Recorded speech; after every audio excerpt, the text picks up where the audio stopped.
Good evening, everyone. My name is Bhumika Kumari, and I have completed my diploma from Government Women's Polytechnic, Ranchi, from CSE branch. Okay, so now I am currently pursuing BTech. तो आज आप लोग का first demo class है database management system का, ठीक है। तो हम आप लोग को डाटाबेस मैनेजमेंट सिस्टम पढ़ाने जा रहे हैं। इसमें आज हम लोग purpose of database management system, application of database management system और features of database management system पढ़ेंगे, ठीक है। तो पहले थोड़ा डिस्कशन कर लेते हैं, ठीक है। तो पहली बात, जो ये हमारे डीआरए के थ्रू एक इनिशिएटिव है क्वालिटी एजुकेशन का, ठीक है। तो ये हमारा टाइम से पहले सिलेबस कंप्लीट हो जाएगा। सिलेबस का कोई चिंता मत करना, रिवीजन का भी कोई चिंता मत करना, सब कुछ टाइम से पहले हो जाएगा और अच्छे से होगा, ठीक है। तो अब हम लोग स्टार्ट करते हैं। सबसे पहली बात, डाटाबेस होता क्या है, ठीक है। डाटाबेस मैनेजमेंट सिस्टम तो जान मतलब पता है कि अब हम लोग को पढ़ना है। तो सबसे पहले जो बेसिक है उससे स्टार्ट करेंगे कि आखिर डाटाबेस क्या होता है, डाटाबेस मैनेजमेंट सिस्टम क्या होता है। तो सबसे पहले डाटाबेस मैनेजमेंट सिस्टम देखो, तो इसमें डाटा, पहले डाटा है, फिर डाटाबेस है, फिर एक मैनेजमेंट सिस्टम, ठीक है। तो समझते हैं डाटा क्या होता है, ठीक है। तो डाटा क्या होता है, कोई भी एक रॉ इंफॉर्मेशन होता है ना, कोई भी एक रॉ इंफॉर्मेशन, उसको हम लोग डाटा बोलते हैं, ठीक है। तो डाटा क्या हुआ मेरा, data is equal to raw information.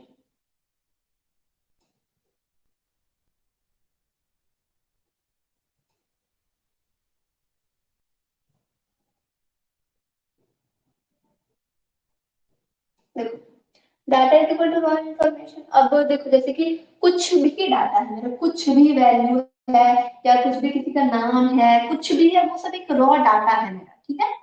अब डाटा समझे क्या है, रॉ इंफॉर्मेशन। अब डाटा बेस क्या होता है, देखो डाटा बेस क्या होता है कि जो मेरा डाटा है ना, उसको इलेक्ट्रॉनिकली कंप्यूटर में जब हम स्टोर करते हैं तो वो डाटाबेस होता है। तो क्या होता है डाटाबेस, इलेक्ट्रॉनिकली कंप्यूटर में डाटा स्टोर करने को बोलते हैं, ठीक है। तो इसको बोलते हैं electronically store data in computer.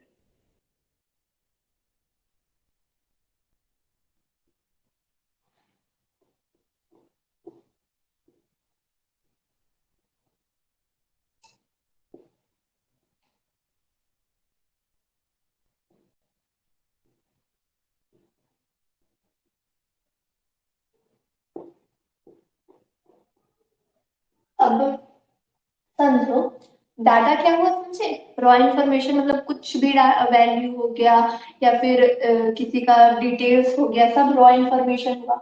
Database क्या हुआ, वही डाटा को इलेक्ट्रॉनिकली कंप्यूटर में सेव किए तो मेरा डाटाबेस बन गया, ठीक है। अब डाटाबेस जिसको हम लोग शॉर्ट में लिखते हैं डीबीएमएस, ठीक है। तो डीबीएमएस को क्या बोलते हैं, एक सॉफ्टवेयर है डीबीएमएस जो मेरे डाटाबेस को मैनेज करता है।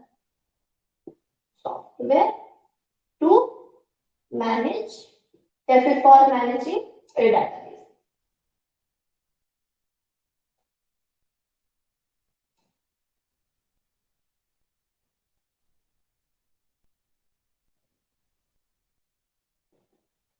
समझो इधर, अगर तुम देखो ऐसे चार्ट देखो तो डाटा से बना डाटाबेस, तो डाटा है, ठीक है।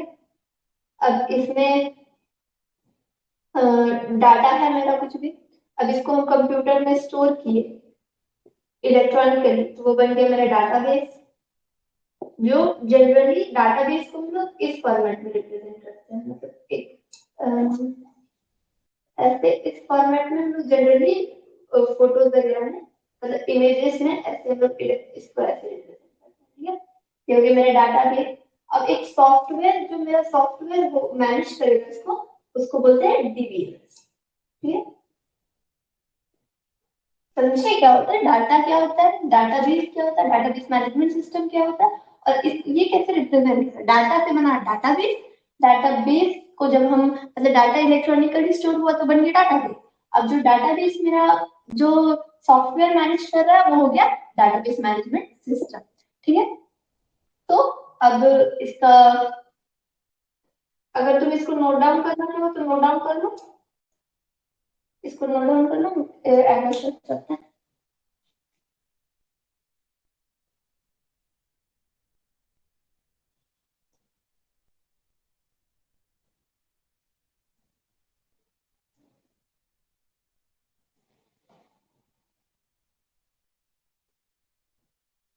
अब आई गेस हो गया होगा नोट डाउन।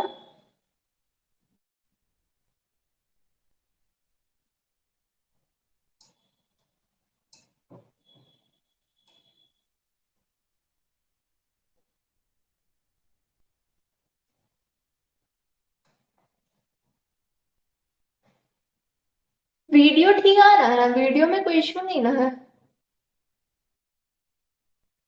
तो अब इसके बाद हम लोग आगे बढ़ते हैं।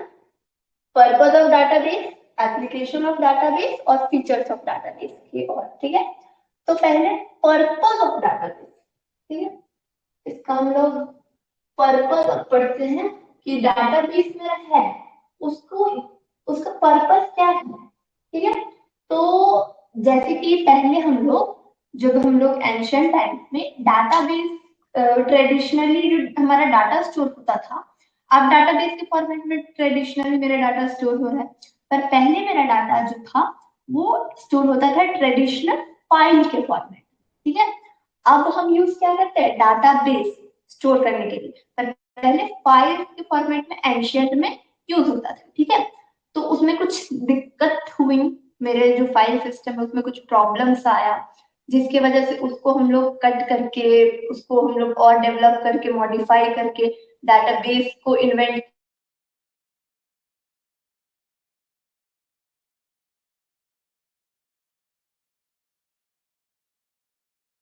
किया है। तो इसका बहुत सारा पर्पज है, जिसमें से हम धीरे धीरे तीन, चार, छह, पहला पर्पस क्या हुआ मेरा डाटाबेस में, फर्स्ट पर्पस मेरा होगा सिस्टमैटिकली स्टोर करना, ठीक है। तो फर्स्ट पर्पस क्या हुआ, देखो जैसे कि डाटाबेस फाइल्स वगैरह जो था, उसमें डाटा मेरा कैसे भी स्टोर हो रहा है, ठीक है। पर जो मेरा डाटाबेस है उसमें सिस्टमैटिकल फॉर्मेट में मेरा डाटाबेस स्टोर हो रहा है, ठीक है।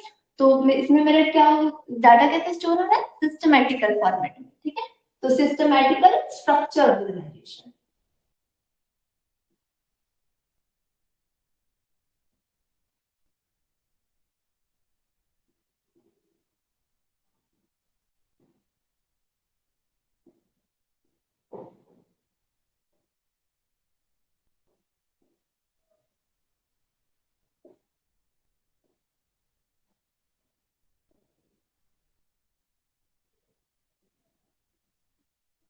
अब इसमें दूसरा तुम्हारा होगा रिडंडेंसी, नहीं होता है, मतलब रिडंडेंसी का मतलब क्या होता है, डुप्लीकेट डाटा, जो मेरा डुप्लीकेट डाटा होता है वो इसमें नहीं होता है।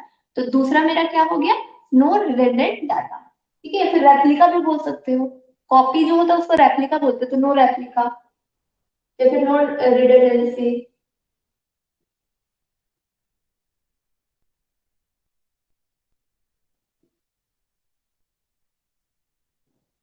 अब तीसरा मेरा क्या हुआ, सिक्योरिटी, ठीक है। तीसरा मेरा क्या हुआ, सिक्योरिटी। देखो जैसे कि फाइल वाला था, उसमें कोई भी उसको एक्सेस कर सकता है, अगर तुम्हारे सिस्टम में है तो उसको कोई और भी एक्सेस कर सकता है, ठीक है।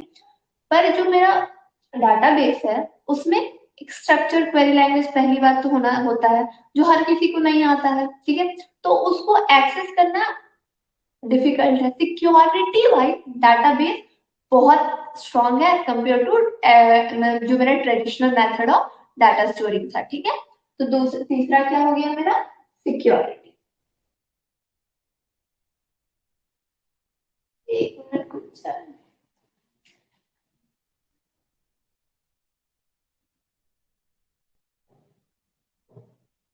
सिक्योरिटी। अब चौथा क्या होगा, देखो रिडंडेंसी मतलब बताया कि डुप्लीकेट डाटा नहीं होगा, कॉपी नहीं होगा। तो देखो अगर मेरा कॉपी डाटा नहीं होगा, मतलब वेस्ट चीज नहीं होगा, मेरा एक्स्ट्रा डाटा नहीं होगा, तो मेरा क्या होगा, मेमोरी कंजप्शन भी बचेगा। एक्स्ट्रा मेमोरी जो मेरा वेस्ट हो रहा था डुप्लीकेट डाटा स्टोर करने में, वो मेरा बच रहा है। तो चौथा क्या होगा मेरा, क्या बोलते हैं, पर्पज ऑफ डाटाबेस, मेरा चौथा होगा टू सेव मेमोरी। ठीक है।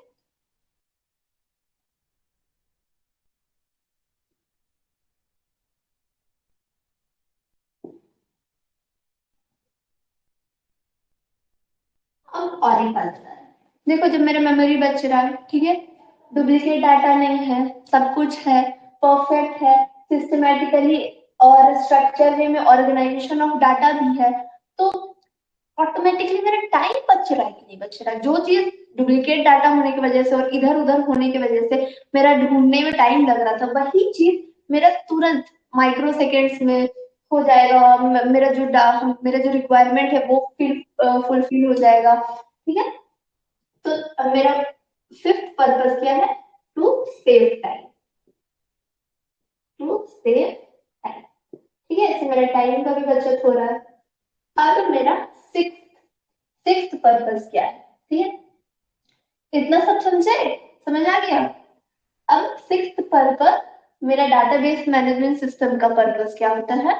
तो देखो जैसे कि हम, मेरा टाइम बचा, ठीक है, एनर्जी, मेरा मेमोरी भी सेव हुआ, सिक्योरिटी भी है, डुप्लीकेट डाटा भी नहीं है, तो कहीं ना कहीं मेरा मैनेजमेंट आसान हुआ कि नहीं, मेरा एक्सेस आसान हुआ कि नहीं। तो पर्पस क्या हुआ, easy management and access of data.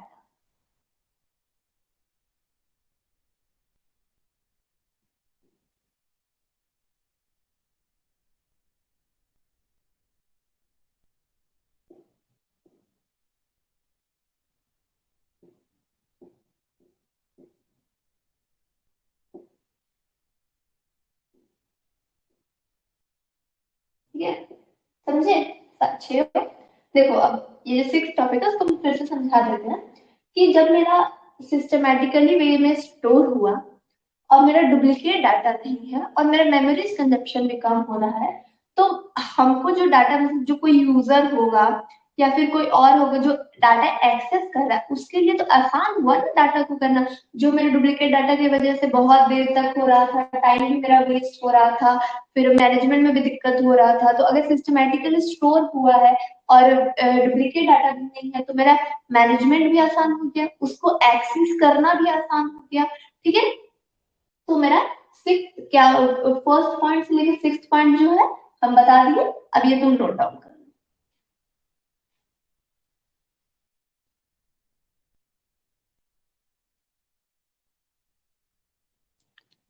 ठीक है,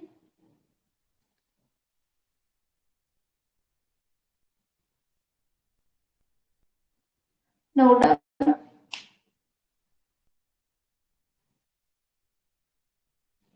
नोट डाउन कर लो।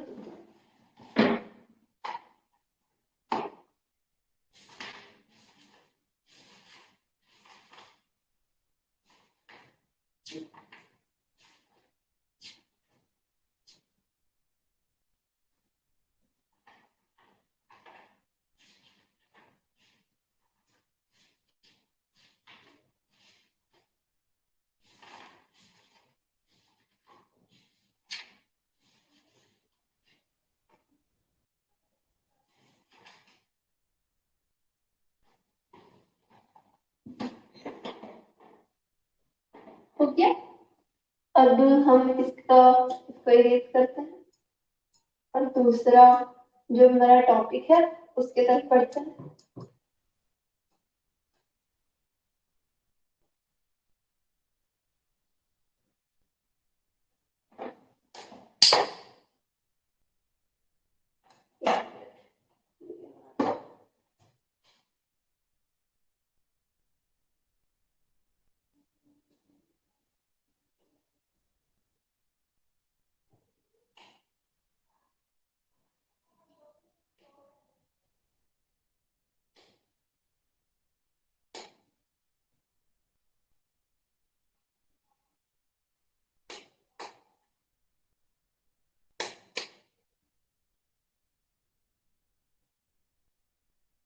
मेरा नेक्स्ट टॉपिक है एप्लीकेशन ऑफ डेटाबेस।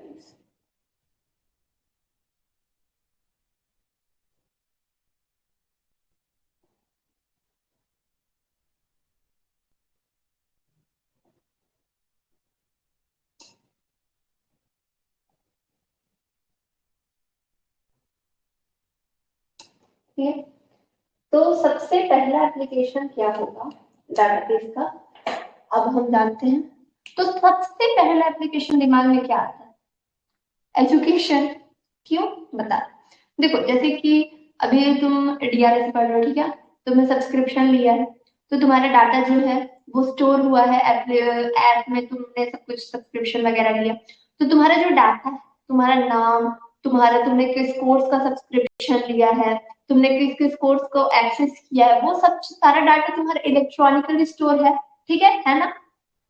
और वो सर के थ्रू मैनेज हो रहा है या फिर एक्सेस हो रहा है, तो तुम्हारा जो डाटा है वो इलेक्ट्रॉनिकली स्टोर हो रहा है। और किस पर्पज से वो डाटा स्टोर हो रहा है? एजुकेशन के पर्पज से, या फिर तुम्हारे जो स्कूल्स हो गया, कॉलेजेस हो गए, वहां पे स्कूल में कॉलेजेस में तुम्हारा भी देखना एबीसी आईडी और अपार आईडी मांग रहा है और बन रहा है, जिसमें तुम्हारा जितना भी डाटा है वो डिजी लॉकर में हो रहा है, एक्सेस हो रहा है जिसमें, या फिर उसमें फीड हो रहा है। ठीक है, तो एजुकेशन के फील्ड में मेरा डाटाबेस का बहुत बड़ा योगदान है। ठीक है, तो सबसे पहला एप्लीकेशन ऑफ डाटाबेस क्या है?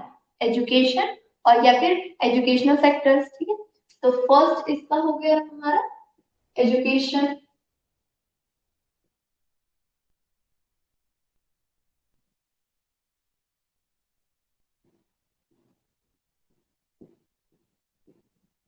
सेकंड डाटाबेस का सेकंड अगर एप्लीकेशन देखें तो वो हो गया तुम्हारा, जैसे कि हॉस्पिटल्स वगैरह में होता है ना, कि तुम अभी तुमने कोई अपॉइंटमेंट बुक करा है, वेडनेसडे का तुमने अपॉइंटमेंट बुक करा है, आज बुक करा है, तो तुम जब वेडनेसडे को जाओगे तो वो तुम्हारा डाटा स्टोर है वहां पे, तो तुम वेडनेसडे को जाओगे तो तुमको वेट करना नहीं पड़ेगा, तुमको जो टाइमिंग में दिया गया है उस टाइमिंग में तुमको जाना है, तुमको डॉक्टर से मिला जाएगा। ठीक है, तो एजुकेशन के अलावा जो नेक्स्ट फील्ड में डाटाबेस का एप्लीके योगदान है वो है तुम्हारा हेल्थ केयर। हेल्थ केयर या मतलब हेल्थ केयर एंड हॉस्पिटल्स में। ठीक है, देखो जैसे कि कोई भी पेशेंट, उसका तुम देखना कि कंप्यूटर में डाटा जो मतलब कि थोड़ा क्रिटिकल कंडीशंस में हो गया या फिर जो रेगुलर कस्टमर्स हो गया, वो लोग का डाटा स्टोर रहता है, ताकि पहले हम क्या ट्रीटमेंट दिए थे, उसका क्या रिजल्ट है, उसका क्या इफेक्ट हुआ, हमको फिर से कौन सा ट्रीटमेंट देना, ये सारा डाटा उसमें स्टोर रहता है। ठीक है, तो इलेक्ट्रॉनिकली स्टोर हो रहा है, तो डाटाबेस में हो रहा है ना, तो इसीलिए उसका सेकेंड एप्लीकेशन क्या हुआ हमारा? Health care.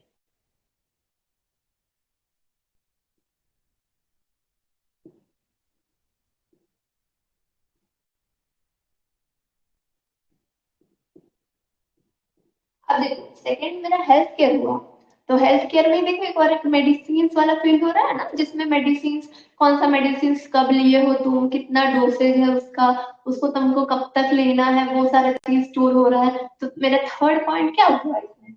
मेरा थर्ड पॉइंट हुआ मेडिसिन। जैसे मेडिसिन मेडिसिन।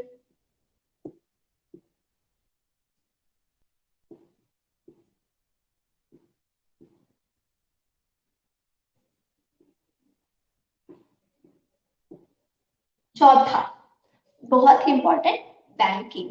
देखो बैंकिंग में पूछोगे कैसे, एक डाउट आएगा ना कि हाँ बैंकिंग में जान तो रहे हैं पर अगर थोड़ा ओवरव्यू मिल जाता तो। देखो जैसे तुम्हारा कोई ब्रांच हुआ, तुम ई केवाईसी करने गए या तुम पैसा भी निकालने गए, उसमें पासबुक से अगर तुम पैसा निकाल रहे हो तो तुम वहां पे साइन डाले, वो क्रॉस वेरीफाई होगा, वो उसका डाटाबेस में ऑलरेडी डाटा स्टोर है, वो साइन से तुम्हारा साइन मैच करेगा जो पर्ची पे है, सेम हुआ तो तुमको पैसा मिलेगा, अगर डिफरेंट हुआ तो तुमको पैसा नहीं मिलेगा। ठीक है, या फिर कुछ भी इशूज होगा, तो तुम्हारा डाटा जितना भी तुमने कब कब पैसा कितना निकाला है, तुम्हारा इंटरेस्ट कितना हुआ, तुमको किस अकाउंट से पैसा आया, कितना डेबिट हुआ, कितना क्रेडिट हुआ, सब कुछ तुम्हारे फोन में ओटीपी भी आ रहा है, तो ये सब चीज मैनेज हो रहा है, सारा डाटा मेरा स्टोर है, डाटा इलेक्ट्रॉनिकली स्टोर है, तो ये डाटाबेस का एक एप्लीकेशन हुआ। तो मेरा फोर्थ एप्लीकेशन क्या हो गया? बैंकिंग। ठीक है, और देखो डाटाबेस ऐसा नहीं कि एप्लीकेशन जो हम लिखा रहे हैं वही सही है, तुम अपने सराउंडिंग्स में देखो कि यहाँ पे डाटा मेरा कहाँ स्टोर हो रहा है, यहाँ पे कैसे यूज हो रहा है, सब चीज का करो, तब तुमको एक ओवरऑल आइडिया होगा कि हाँ यहाँ यहाँ भी हो रहा है और ये चीज भी सही है। ऐसा नहीं कि ये चार हम लिखे तो इसके अलावा और कुछ सही ही नहीं है, या फिर तुम किए तो इसीलिए ये सब है, ठीक है। अब फोर्थ मेरा हो गया बैंकिंग। अब फिफ्थ, तुम लोगों को कोई आइडिया है फिफ्थ क्या हो सकता है? आ तो रहा ही होगा, मतलब थोड़ा अगर तुम अपना इधर उधर दिमाग थोड़ा अपना सराउंडिंग में देखो। चलो हम ही बता देते हैं ना। एक तुम्हारा एजुकेशन में बैंकिंग, ऑफिस में,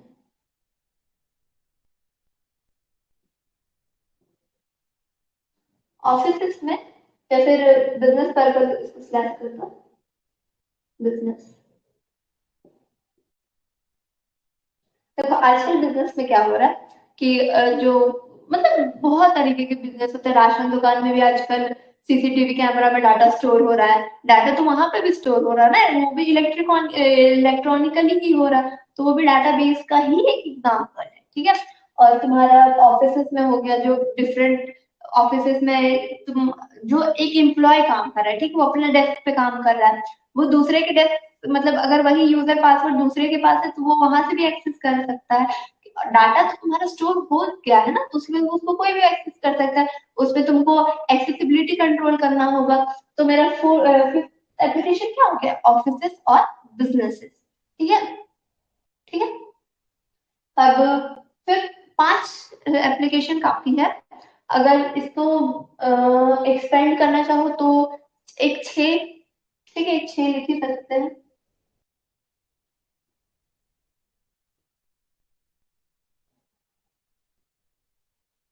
ऑनलाइन टिकट बुकिंग में, मतलब ऑनलाइन टिकट बुकिंग में या फिर कुछ भी ऐसे में, ये मेरा फिक्स हो गया, ऑनलाइन टिकट बुकिंग।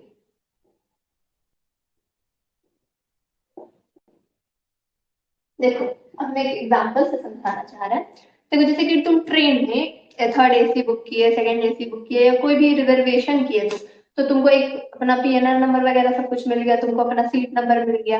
अब डाटा अगर मेरा स्टोर नहीं होगा तो कैसे पता चलेगा, जो मैनेज कर रहा है वो चीज कि हाँ सीट वगैरह बांटा है, उसको कैसे पता चलेगा कि हाँ इस सीट में हमको और नहीं देना है, और इतना सीट बचा हुआ है, हम अगर 10 सीट भर गया तो और 50 सीट बाकी है। ये सब चीज मैनेज करने के लिए हमको ये चीज पता होना चाहिए क्या कि मेरा भरा कितना, मेरा खाली कितना है, तो वो सारा डाटा हमको स्टोर करना पड़ेगा, और वहां पे भी डाटा इलेक्ट्रॉनिकली ही स्टोर हो रहा है, तो इसीलिए उसका सिक्स एग्जाम्पल क्या हो गया, ऑनलाइन टिकट बुकिंग, ठीक है। तो ये छह एग्जाम्पल है, इसको एक बार लिख लो, मतलब एप्लीकेशन है, एप्लीकेशन एग्जाम्पल जो बोलो डाटाबेस का, तो ये छह लिख लो। अब आज थोड़ा लाइटिंग का थोड़ा इशू होगा, मतलब अभी दिवाली की वजह से, तो नेक्स्ट क्लास में इसको फिक्स कर लिया जाएगा, मतलब थोड़ा फोल्डर का इशू हो गया है, तो वो फिक्स हो जाएगा, लाइटिंग का ऐसी कुछ चिंता नहीं है। इधर समझ आ रहा है बस उसका चिंता, ठीक है, समझ आ रहा है कि नहीं वो भी बोल बताना। अब छह हो गया, लिख लो।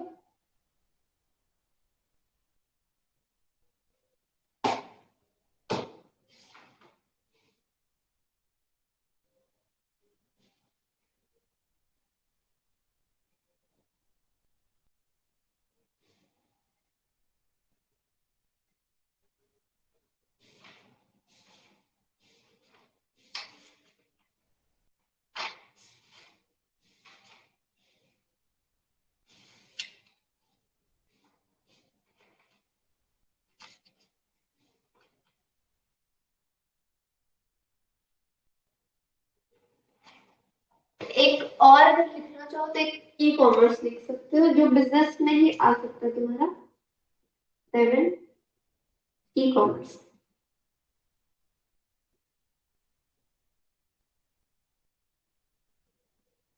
ठीक है।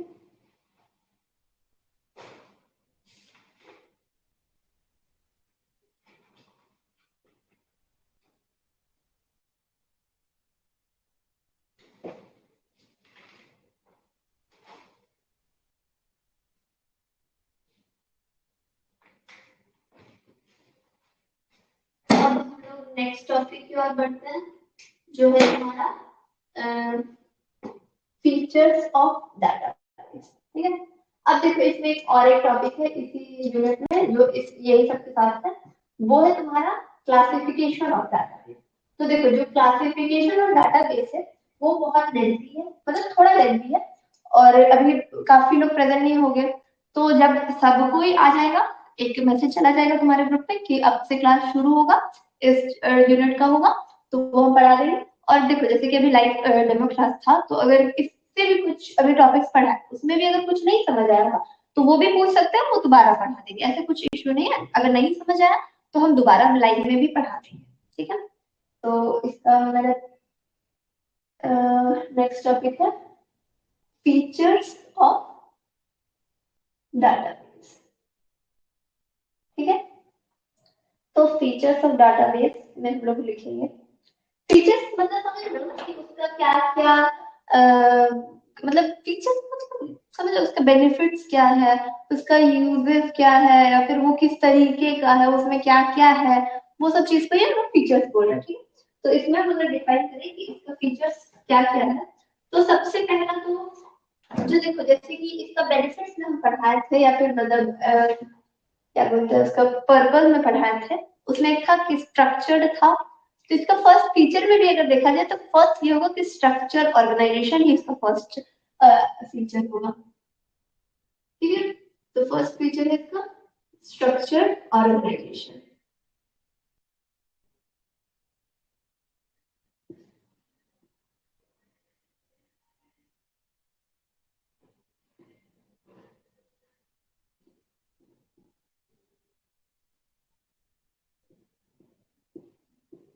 ठीक है, तो एक इसका स्ट्रक्चर ऑर्गेनाइजेशन ये तो फिक्स है। तुम्हारा दूसरा फीचर इसका सिक्योरिटी है। हम बता चुके सिक्योरिटी में क्या मतलब बेनिफिट, सिक्योरिटी कैसे सिक्योर है। ठीक है, इसमें तुम्हारा जो डाटा है इसमें तुम रेस्ट्रिक्शन लगा सकते हो, इसमें तुम एक्सेस को कंट्रोल कर सकते हो कि हाँ ये ऐसा ऐसा यूजर ही इसमें कर सकता है, हर कोई उसको एक्सेस नहीं कर सकता है, या इसीलिए सिक्योर है। ठीक है, अब तुम्हारा और भी बहुत सारा फीचर्स है, जैसे कि एक तुम्हारा बैकअप इसमें मिलता है। देखो जो तुम्हारा ट्रेडिशनल फाइल था उसमें बैकअप नहीं मिलता था, एक बार खो गया तो खो गया, नहीं है उसका चांस दूसरा, पर इसमें क्या है बैकअप अवेलेबल है। तो इसका थर्ड फीचर क्या हो गया, बैकअप एंड रिकवरी।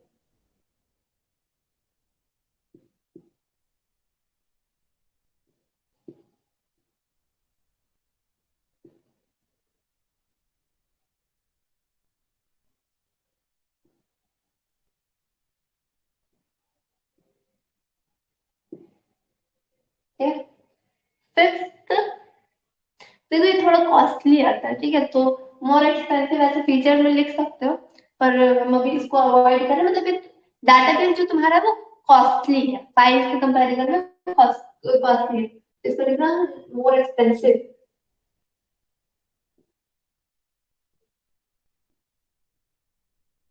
देखो डाटाबेस जो है तुम्हारा डाटा को स्टोर इलेक्ट्रॉनिकली कर रहा है, पर उसको मैनेज भी कर रहा है, और मैनेज किससे करे, एक सॉफ्टवेयर से करे। तो सॉफ्टवेयर एक्सपेंसिव हुआ ना, उसको मैनेज करने के लिए जो software database management system use हो रहा है वो एक्सपेंसिव है, तो मेरा उससे कॉस्ट इंक्रीज हो रहा है, इसीलिए मोर एक्सपेंसिव हो गया है। ठीक है, अब इसमें और हम लिख सकते हैं कंसिस्टेंसी। इसका फीचर है कंसिस्टेंसी। अब सोचोगे कंसिस्टेंसी किस सेंस में, तो हम वो बता रहे हैं। देखो जैसे कि मेरा एक जो डाटा है, ठीक है, मतलब जो मेरा वीडियो है, ठीक है, अभी हम जो लाइव क्लास ले रहे हैं वो अगर अभी 10 स्टूडेंट देख रहे हैं, मान लो 10 स्टूडेंट देख रहे हैं, तो ऐसा थोड़ी है कि जो एक स्टूडेंट 1 देख रहा है और जो स्टूडेंट 2 देख रहा है वो दोनों को अलग अलग चीज दिख रहा है, या जो स्टूडेंट 3 देख रहा है उसको अलग दिख रहा है, नहीं। 10 स्टूडेंट अभी एक टाइम पे अटेंड कर रहे हैं एक ही चीज, तो 10 को सेम चीज दिख रहा है, तो वही होगी कंसिस्टेंसी, कि अगर कोई डाटा मेरा स्टोर हो चुका है उसको कितना भी यूजर एक्सेस करे वो डाटा वही रहेगा, ऐसा नहीं है कि यूजर 1 के लिए अलग हो जाएगा, यूजर 2 के लिए अलग हो जाएगा, यूजर 3 के लिए अलग। पर वही देखो जैसे कि अभी सीएससी का है, इलेक्ट्रिकल के लिए अलग है। ठीक है, तुम इलेक्ट्रिकल का एक्सेस करोगे तो तुम इलेक्ट्रिकल का अगर एक्सेस कर रहे हो तो इलेक्ट्रिकल का अगर 10 बच्चा उस टाइम पे लाइव क्लास कर रहा है इलेक्ट्रिकल ब्रांच का, तो 10 को सेम दिखेगा। और सीएससी का वही टाइम पे सीएससी अपना वाला कर रहा है तो 10 का अलग सेम दिखेगा। पर ऐसा, पर इलेक्ट्रिकल और सीएससी को अलग अलग दिखेगा। मतलब कंसेप्ट समझ रहे हो कि एक टाइम पे जैसे कि एक जो डाटा स्टोर हो चुका है उसको अगर अलग अलग यूजर भी एक्सेस करेंगे ना तो वो डाटा सेम ही रहेगा। मतलब स्टोर जो डाटा हो चुका है उसको कितना भी यूजर एक्सेस करे वो डाटा चेंज नहीं होगा, वही रहेगा। तो कंसिस्टेंसी उसका मतलब हुआ। ठीक है। उसके बाद तुम्हारा एक हो गया नो रिडंडेंट डाटा। ठीक है, जो उसमें पर्पल में भी था नो रिडंडेंट डाटा। रिडंडेंट का मतलब बता दिए, कॉपी।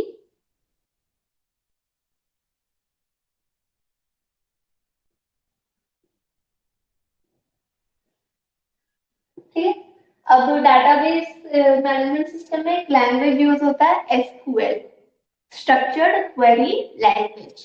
ये तुमको समझना बहुत जरूरी है, आधा सिलेबस ही तुम्हारा उसी के बेसिस पे है। ठीक है, तो ये हम लोग जल्द स्टार्ट करेंगे।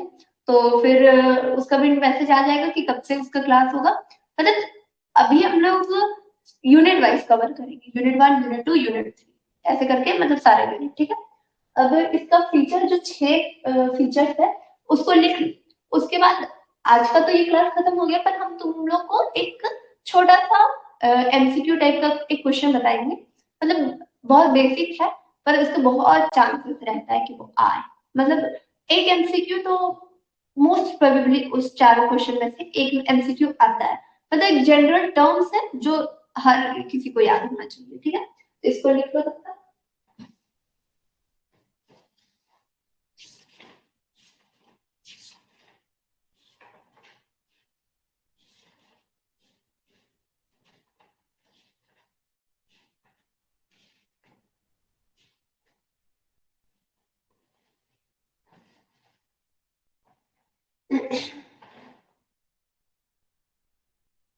हो गया होगा आई गेस, तो हम इसको मिटा देते हैं।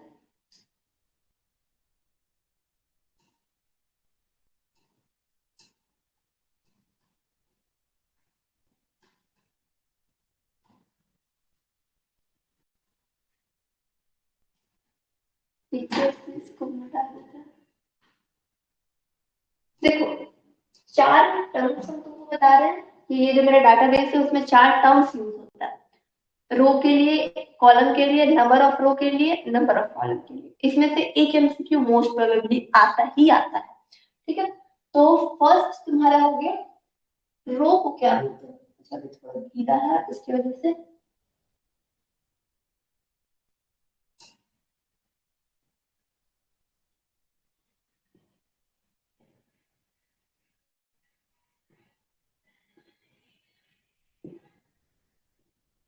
एक तुम्हारा कॉलम जो हो गया, एक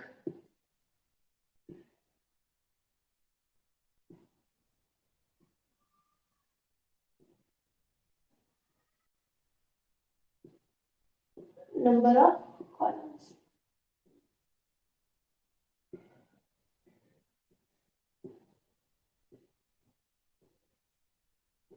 ठीक, रो को डाटाबेस मतलब एक जो हमारा लैंग्वेज स्ट्रक्चर क्वेरी लैंग्वेज या फिर डाटाबेस में नॉर्मल टर्म्स में रो का नाम है क्या, उसका टर्म जिससे हम उसको एसोसिएट करते हैं उसको बोलते हैं टपल।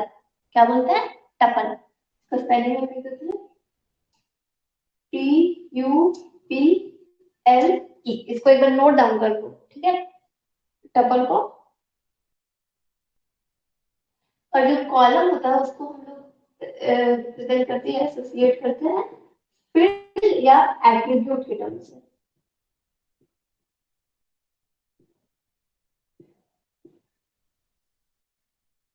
ठीक है, और जो तुम्हारा नंबर ऑफ टपल है उसको बोलते हैं ना कार्डिनैलिटी।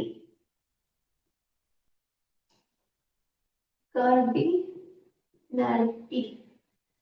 और जो तुम्हारा नंबर ऑफ कॉलम्स है उसको बोलते हैं डिग्री।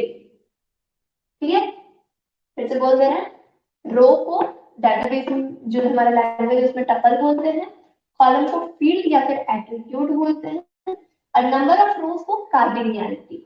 और नंबर ऑफ कॉलम्स को डिग्री बोलते हैं, ठीक है। ये नोट डाउन अगर करना चाहो तो कर लो। बता रहे अब हमारा डेमो क्लास यहीं पे खत्म होता है, और जो हम जो सिस्टम है मतलब स्ट्रक्चर वे में जो हम अपना क्लास शुरू करेंगे, उसमें अगर किसी को डाउट होगा तो हम यूनिट 1 से स्टार्टिंग से शुरू करेंगे, क्योंकि इसमें एक और एक टॉपिक मतलब यूनिट 1 का ही हम एक यूनिट 1 का एक मॉड्यूल टाइप का हम पढ़ा रहे हैं। इसमें से क्लासिफिकेशन बच गया, जो बहुत ही थोड़ा मतलब उसमें थोड़ा तुमको समझने का टाइम चाहिए, तो इसीलिए जब सब कोई ज्वाइन करेगा तब हम उसको समझा देंगे। और अगर इसमें भी कोई डाउट होगा तो बताना, हम फिर से समझा देंगे, ठीक है। जैसा तुम लोग से एक बार पुल डाल के पूछ लेंगे ग्रुप जब बनेगा कि शुरू से स्टार्ट करना है या फिर जितना पढ़ा दिए लाइव डेमो क्लास में उसके नेक्स्ट से स्टार्ट करना, ठीक है। तो आज के लिए इतना ही, थैंक यू।